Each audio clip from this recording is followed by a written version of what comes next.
Question 36 reads, a line is shown in the xy plane above. A second line, not shown, is parallel to the line shown and passes through the points 1, 1 and 3, c, where c is a constant. What is the value of c?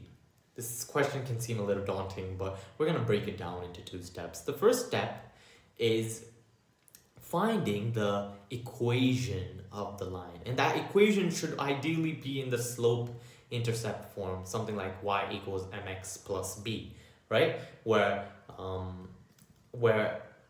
mx plus b, where m is the slope and b is the y-intercept, right? And so that's our first step, finding the equation. Our second step is we want to plug in 3, c for x and y into our equation. And then we can solve for c. So plug in 3, c, right? So now let's go back to our first step and find the equation of the line. We know that the second line is parallel to the line shown in the graph. And so a parallel line looks like this, right? Something like that.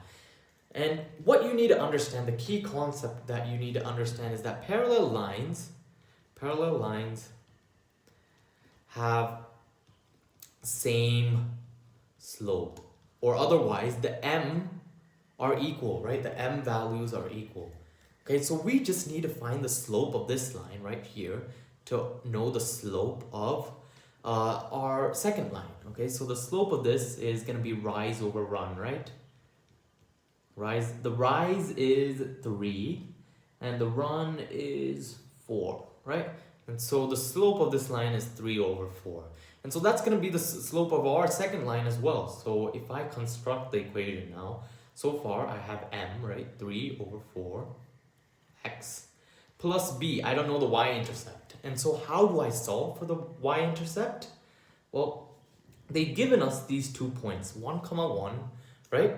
And so we can just plug in these values into this equation and solve for b.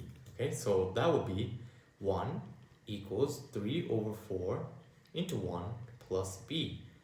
And so I can take away 3 over 4 from both sides, so it becomes 1 minus 3 over 4 equals b. And so b equals 1 over 4. And so if I go back right here, it's not going to be b anymore. I can replace it with 1 over 4. And this is our equation of the second line. Okay, so we're done with step number 1. Now we're going to go to step number 2. We're plugging in 3, c. Okay, and we're going to solve for c. Very easy step. Okay, so I'm going to rewrite this. Maybe I'm going to erase a little bit of this right here. Oops. Okay, so I'm gonna rewrite this. So it equals the 3 is our x and the c is a y variable, and so c equals, right, y here, c equals 3 over 4 into 3 plus 1 over 4. Okay, and so now we can just solve. 3 over 4 into 3 is 9 over 4. Now 9 over 4 plus 1 over 4 becomes 10 over 4.